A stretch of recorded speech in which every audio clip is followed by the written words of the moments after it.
कदा योगी कदा भोगी कदा नग्न पिशाचवत् అనసూయ గర్భ సంభూత దత్తాత్రేయో జగద్గురు.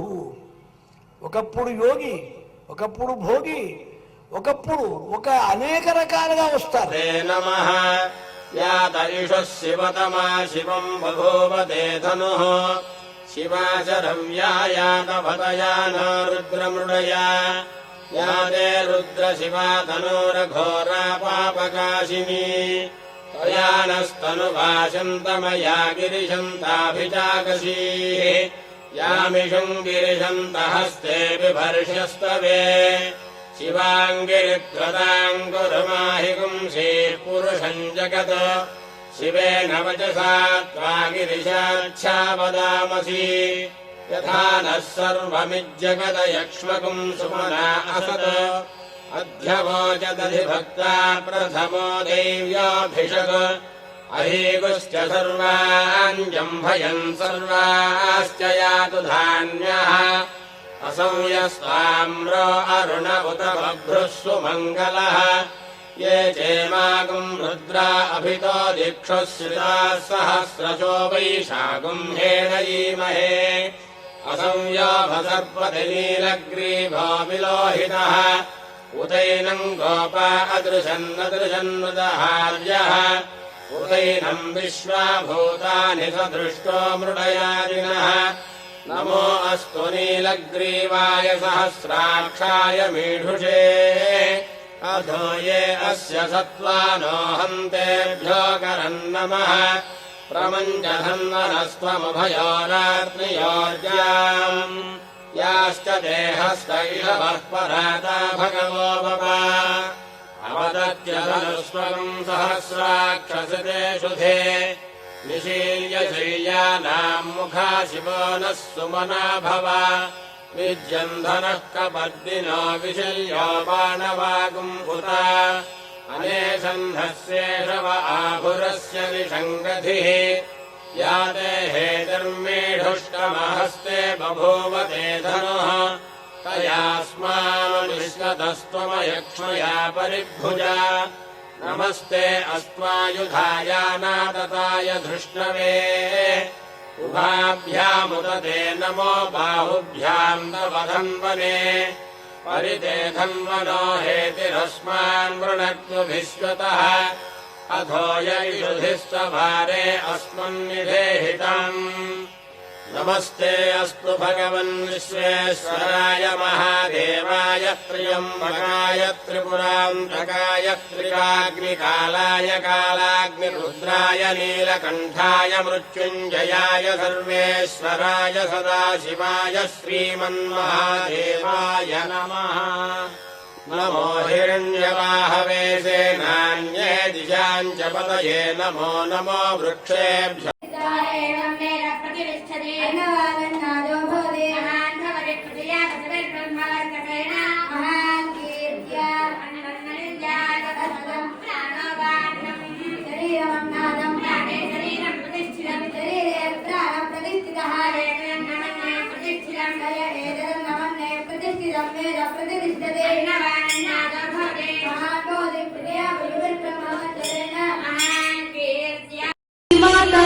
महाराज्ञी श्रीमत्सिंहासनेश्वरी चिदग्निकुण्ड सम्भूता देवकार्यसमुद्यता उद्यद्भानुसहस्राभा चतुर्बाहु समन्विता रागस्वरूप पाषाढ्या क्रोधाकाराङ्कुशोज्ज्वला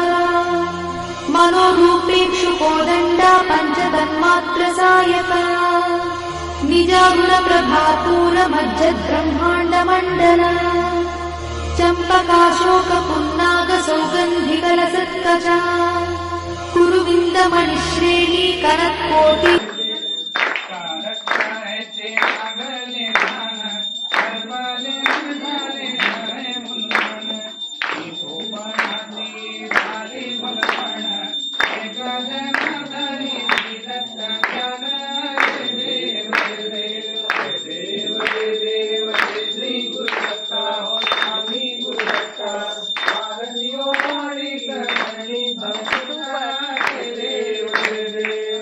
Thank you.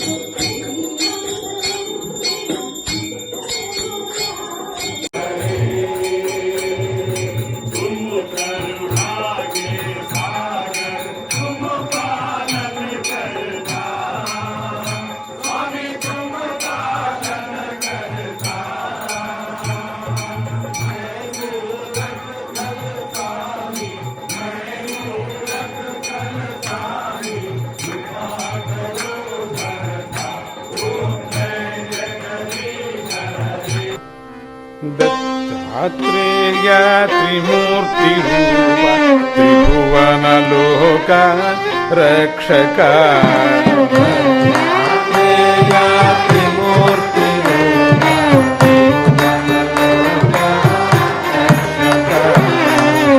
కామధేను కల్పవృక్ష కామిత ఫలదాయక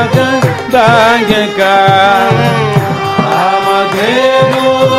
కల్పవృక్ష కామిత ఫలదాయక దత్తాత్రేయ త్రిమూర్తి రూప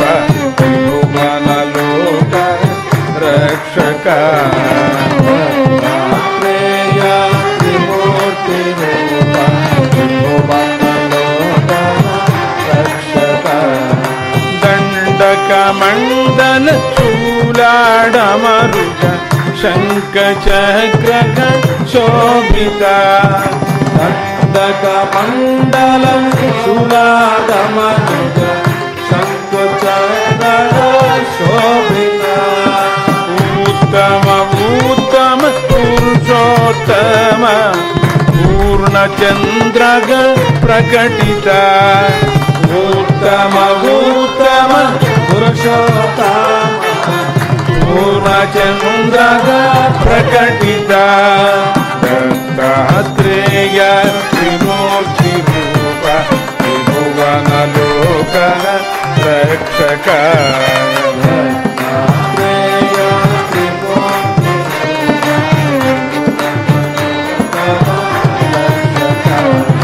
భావ బంధన భవ భయ దూర భక్త కరుణ సాగర బంధన భవ భయ దూర భక్త కరుణ సాగర కృతికా తార సిద్ధానుసార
Jai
पशूनाम् पतये नमो नमः सस्पिञ्जराय श्रीमते पथीनाम् पतये नमो नमो बभ्रुषाय विव्याधिनेन्नानाम् पतये नमो नमो हरिकेशायोपवीतिने पुष्टानाम् पतये नमो नमो भवस्येत्यै जगताम् पतये नमो नमो रुद्राय तकाविने क्षेत्राणाम् पतये नमो नमः सूताय हन्त्याय वनानाम् पतये नमो नमो रोहिताय पतये वृक्षाणाम् पतये नमो नमो मन्त्रिणे वाणिजाय कक्षाणाम् पतये नमो नमो भवन्तये वारिवस्तुताय औषधीनाम् पतये नमो नम उच्चैर्घोषाय क्रन्दयते पत्तीनाम् पतये नमो नमः कृत्स्नवीताय धावते सत्त्वनाम् पतये नमः नमः सहमानाय निव्याधिन आव्याधिनीनाम् पतये नमो नमः ककुभाय निषङ्गिणे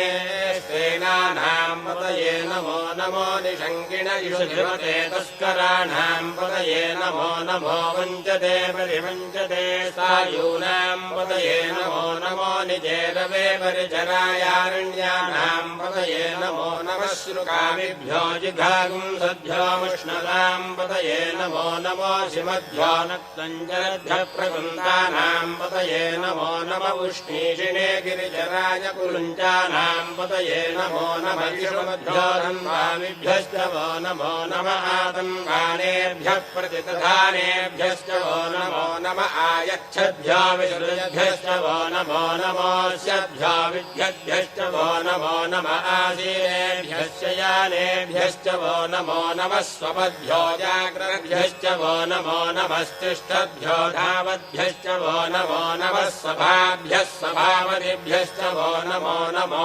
अश्वेभ्यो स्वपदिभ्यश्च वो नमः नम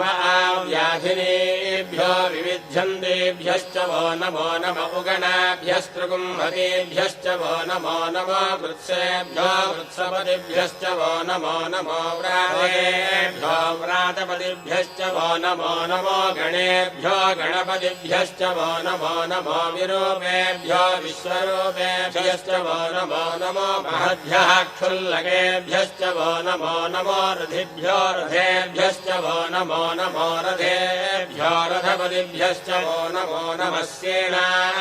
सेनाभ्यश्चेनानिभ्यश्च वो नमो नमः क्षत्रुभ्यः सङ्ग्रहेतृभ्यश्च वो नमो नमस्तक्षभ्यो रथकारेभ्यश्च वो नमो नमः कुलालेभ्यः कर्मारेभ्यश्च वो नमो नमः पुञ्जिष्ठेभ्यो निधारेभ्यश्च वो नमो नम इषकृभ्यो धन्वकृभ्यश्च वो नमो नमो मृगयुभ्यः शनिभ्यश्च वो नमो नमः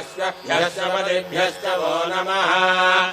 नमो भवाय च रुद्राय च नमः शर्वाय च पशुपतये च नमो नीलग्रीवाय च शितिकण्ठाय च नमः प्रवर्तिने संयुक्तकेशाय च नमः सहस्राक्षाय च शतधन्वने च नमो गिरिशाय च शिपिभिष्टाय च नमो मेघुष्टमाय चेषुमते च नमो ह्रस्वाय च वामनाय च नमो बृहते च वर्षीयते च नमो वृद्धाय च संवृद्धने च नमो अग्र्याय च प्रथमाय च नमो आशवे चाजिराय च नमः शीघ्रियाय च शीभ्याय च नम ऊन्याय चावस्वन्याय च नमः स्रोतस्याय च दीप्याय च नमो ज्येष्ठाय च कनिष्ठाय अश्वपदेभ्यस्तवो नमः स्वाहा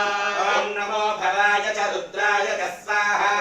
नमः शर्वाय च पशुपतये च स्वाहा ॐ नमो नीलग्रीवाय च शितिकण्ठाय च स्वाहा वर्धने च व्युक्तकेशाय च स्वाहा ॐ नमः सहस्राक्षाय च शतधन्वने च स्वाहा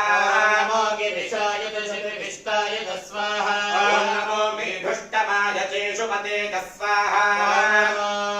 ह्रस्वाय च वामनाय च स्वाहा ॐ नमो पञ्चज मे सप्तज मे नवज मे एकादश च मे त्रयोदश च मे पञ्चदश च मे सप्तदश च मे नवदश च मे एकविंशतिश्च मे त्रयोविंशतिश्च मे पञ्चविंशतिश्च मे सप्तविंशतिश्च मे नवविंशतिश्च मे एकत्रिंशच्च मे त्रयस्त्रिंशच्च मे चतुस्रश्च मे अष्टौ च मे द्वादश च मे षोडश च मे विंशतिश्च मे चतुर्विंशतिश्च मे अष्टाविंशतिश्च मे द्वात्रिंशच्च मे षट्त्रिंशच्च मे चत्वारिंशच्च मे चतुश्चत्वारिंशच्च मे ब्रह्मा विष्णु आणि महेश्वर सामोरी बसले मला हे दत्त गुरु दिसले मला हे दत्त गुरु दिसले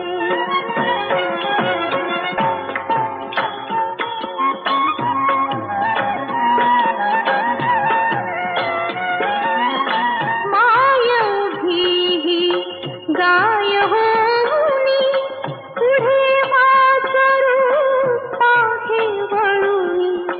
माय उभी गाय होऊनी पुढे वासरू पाहे वळूनी कृतज्ञतेचे शान विचारे पायावर झुकले मला हे दत्त गुरु दिसले मला हे दत्त गुरु दिसले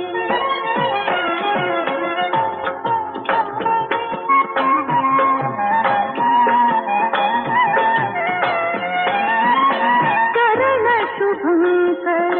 फिरता तुमचे चरण शुभंकर फिरता तुमचे मंदिर बनले उभ्या घराचे मंदिर बनले उभ्या घराचे घुमटा मधुनी हृदय साखरू स्वानंदे फिरले मला हे दत्त गुरु दिसले मला हे दत्त गुरु दिसले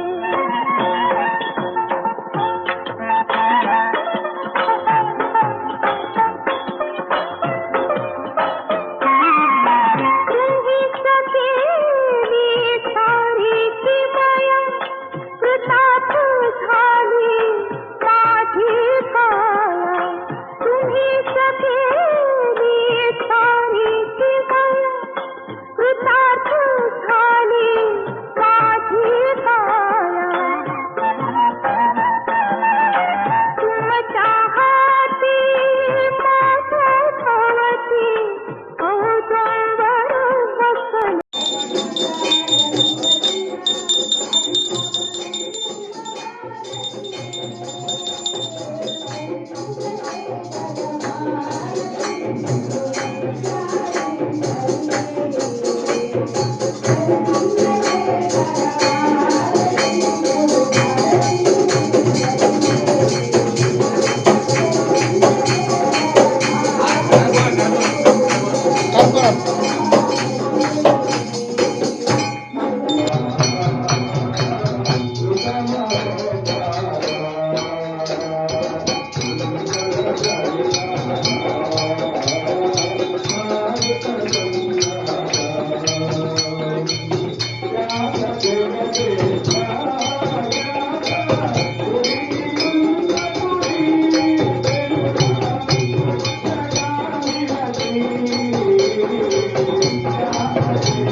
ఎన్ని జన్మ